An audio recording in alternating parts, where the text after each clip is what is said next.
السلام علیکم ورحمۃ اللہ وبرکاتہ۔ محترم بھائی نے لکھا جی فوج شدہ کے نام کی قربانی کی جا سکتی ہے؟ نہیں بھائی، فوج شدہ کی طرف سے قربانی کرنا یہ کتاب و سنت سے ثابت نہیں ہے۔ جو روایت اس بارے میں پیش کی جاتی ہے جامع ترمذی کے حوالے سے کہ علی رضی اللہ تعالی عنہ جو ہیں وہ اپنی اور نبی علیہ الصلوۃ والسلام کی طرف سے قربانی کرتے تھے، دو دمبے جو ہے وہ ذبح کرتے تھے اپنی طرف سے اور اللہ کے رسول علیہ الصلوۃ والسلام کی طرف سے، لیکن یہ روایت ثابت نہیں ہے جی۔ سند میں ایک راوی ہے شریک بن عبداللہ النخعی، یہ قاضی کوفی راوی جو ہے، اس کے متعلق اہل علم کا جو ہے وہ یہ بیان ہے کہ یہ کثرت خطا یعنی بہت زیادہ غلطیاں کرنے والا اور برے حافظے والا ہے۔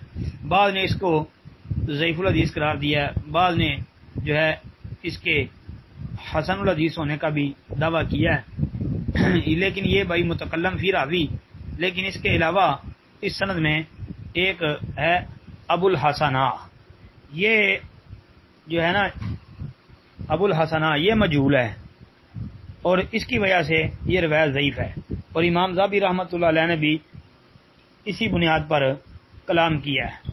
ابو الحسنہ کو انہوں نے بھی مجہولی قرار دیا ہے، میزان الاعتدال وغیرہ دیکھ رہے ہیں، لیکن بھائی پتہ چلتا ہے کہ یہ روایت ثابت نہیں ہے۔ میت کی طرف سے قربانی کرنے والی کوئی بھی دلیل ہمارے علم کے مطابق کتاب و سنت میں موجود نہیں ہے۔ میت کی طرف سے صدقہ کیا جا سکتا ہے، قربانی نہیں کی جا سکتی۔ السلام علیکم ورحمۃ اللہ۔